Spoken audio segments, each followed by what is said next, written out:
Good morning বন্ধুরা, কেমন আছো তোমরা সবাই? আশা করছি সবাই অনেক ভালো আছো।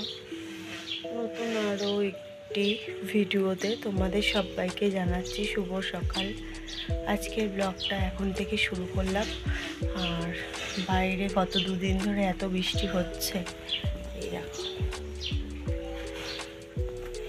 মানে গতকালের আগের দিন রাতে তো মুষলধারায় বৃষ্টি, কালকেও সকালটা অনেকটাই হয়েছে, বিকেলের পর থেকে একটু কমেছিল, সারা রাতি অল্প অল্প কম বেশি বৃষ্টি হয়েছে।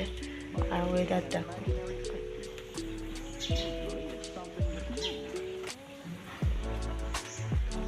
দেখতে পারলা বাইরে পুরো মেঘ হয়ে রয়েছে, মানে আবার কখন হবে তার কোনো ঠিক নেই। যাই হোক, পুরো ভিডিওটা শেষ পর্যন্ত দেখো, আশা করি ভালো লাগবে। চলো এখন আমি রান্নার কাজে বসবো। এই দেখো, এইদিকে ভাত বসিয়ে দিয়েছি আর এইদিকে প্রেসারে ডিম সেদ্ধ করতে বসিয়ে দিয়েছি। আজকে ভাবলাম মাছ নেব, কিন্তু মাছের দাদাটা আসলো, যে মাছগুলো রয়েছে ইচ্ছা নেই ওই মাছ খাওয়ার। ইলিশ, পমফ্লেট আর রুই কোনোটাই খাবো না। ভেবেছিলাম একটু জ্যান্ত ছোট কোনো মাছ হলে পরে নেব, কিন্তু ওই মাছগুলো নেব না বলে আর কিছু বললাম না। তার জন্য গতকাল রাতেই আমার বর ডিম এনে রেখেছিল, বলছিল ডিমের কারি করে দেবে, তাহলে ওর হয়ে যাবে। তাই এই যে প্রেসারে ডিম সেদ্ধ বসিয়েছি, একটু তাড়াতাড়ি হয়ে যায়, তাই এখন ডিমটা রান্না করব। আর তার সাথে নিয়ে নিয়েছি এই দেখো কাঁকরোল। এই কাঁকরোল আর আলু দিয়ে ভাজবো আর ডিমের ঝোল করব। এই হবে আজকে আমাদের রান্না। চলো বন্ধুরা, সঙ্গে থাকো আর শেষ পর্যন্ত পুরো ভিডিওটা দেখতে থাকো। দেখো বন্ধুরা, ভাত হয়ে গেছে, এই যে ভাত উপর দিয়ে দিয়েছি, আর এখানে ডিম ভেজে রেখেছি, আর এখানে রয়েছে কাঁকরোল আলু ভাজা। আর এই দেখো ডিমের আলু আর পেঁয়াজ দিয়ে ভাজা করছি, মশলাটা কষিয়ে তারপর ডিম রান্না করব। এই হলো আজকে আমাদের রান্না হবে, দেখতেই পাচ্ছ।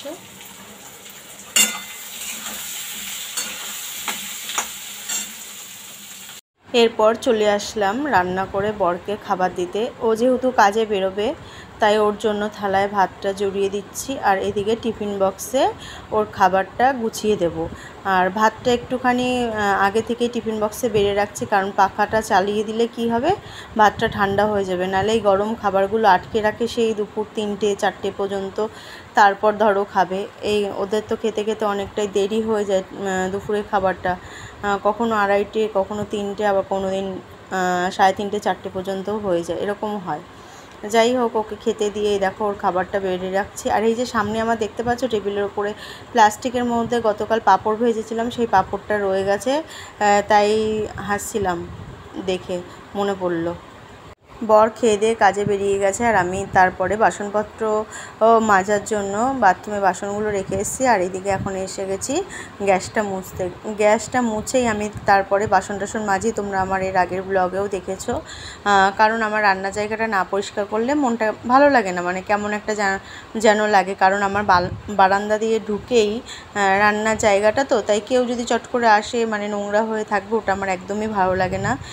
যেই কারণে আমি প্রতিদিন আগে রান্নাটা করে তারপরেই তোমার গ্যাসটা মুছে পরিষ্কার করে রাখি, এরপর চলে যাই বাসন মাজতে। দেখতে পাচ্ছ আমার মোছা প্রায় কমপ্লিট, আর আমি প্রতিদিন একটু সার্ফ দিয়েই গ্যাসও মুছে নিই আর তাকগুলোও মুছে নিই, তাতে একটু ভালো পরিষ্কার থাকে আর তেল তেল ভাবটা থাকে না, যেই কারণে দেখো আমার মোছা কমপ্লিট। আর এই যে এবার সার্ফ দিয়ে ওই কাপড়টাকে গামলার মধ্যে ধুয়ে নিলাম, আর ধুয়ে এই যে মেলা কমপ্লিট হয়ে গেল। এইদিকে দেখো বন্ধুরা, এই যে রান্না কমপ্লিট হয়ে গেছে, আর সব বাসনগুলো বার করে নিয়েছি, এখানে এখন মাজবো। আর এইদিকে দেখো, এই যে আমার মেয়ে এখনো পর্যন্ত ঘুমাচ্ছে, এখনো ঘুম থেকে ওঠেনি, স্কুল ছুটি, আর আজকে এমনি রবিবার, যেই কারণে আরও ঘুমাচ্ছে। আর ঘড়িতে দেখো এখন বাজে 9:30। আমার রান্নাবান্না কমপ্লিট, দেখতেই পেলে গ্যাস মোছাও কমপ্লিট হয়ে গেছে। এখন শুধু ওই বাসনগুলো মাজবো। আর এই দেখো, এই যে জামা কাপড়, এই জামা কাপড়গুলো জল আসলে কাচবো। এই হলো আমার এখনকার মতো কাজ। আর বাইরে প্রচুর বৃষ্টি হচ্ছে, আবার সেই বৃষ্টি নেমে গেছে। সকাল থেকেই বৃষ্টি শুরু হয়ে গেছে, বাইরে বৃষ্টি হচ্ছে। আর আমার মেয়ে ঠান্ডায় ঘুমাচ্ছে, আর আমি সকাল থেকে কাজ করে যাচ্ছি। যাই হোক, চলো সঙ্গে থাকো, পুরো ভিডিওটা দেখতে থাকো। দেখো বন্ধুরা, বাসন মাজা কমপ্লিট। ওই যে বাসন মাজা কমপ্লিট হয়ে গেছে। আর এই যে বালতির মধ্যে নিয়ে নিয়েছি জল আর ঘর মোছার লাঠি। এখন আমি ঘরটা ঝাঁট দিয়ে তারপর ঘরটা মুছে নেব। ঘর ঝাঁট দেওয়া আমার এখনও হয়নি। আর মেয়ে তো ঘুম থেকে ওঠেনি, তোমাদেরকে বললাম। ওই যে মশারির তলায় এখনও ঘুমিয়ে রয়েছে। বৃষ্টি হচ্ছে, ঠান্ডা ওয়েদার দেখে এখনও পর্যন্ত ঘুমাচ্ছে। আমি এদিকে কাজগুলো আস্তে আস্তে সেরে নিচ্ছি। ও ঘুম থেকে ওঠার আগে আমি ঘরটা ঝাঁট দিয়ে এখন মুছে নেব।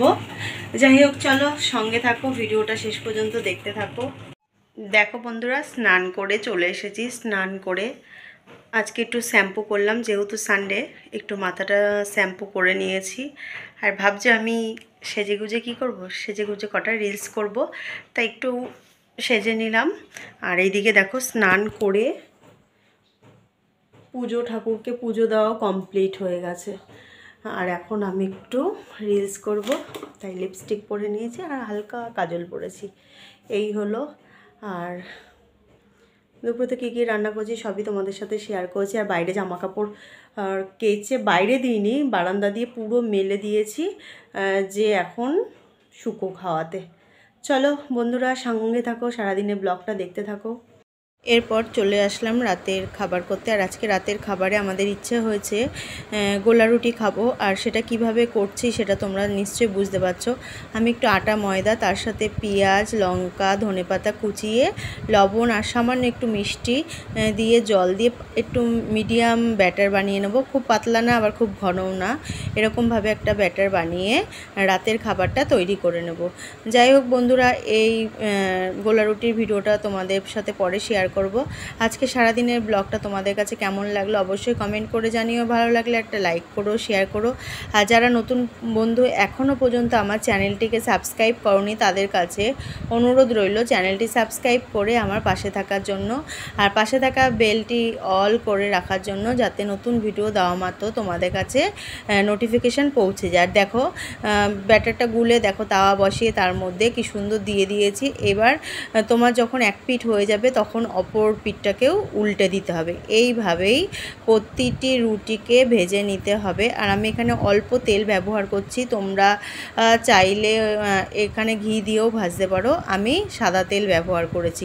কেমন হয়েছে কমেন্ট করে অবশ্যই জানিও। টাটা।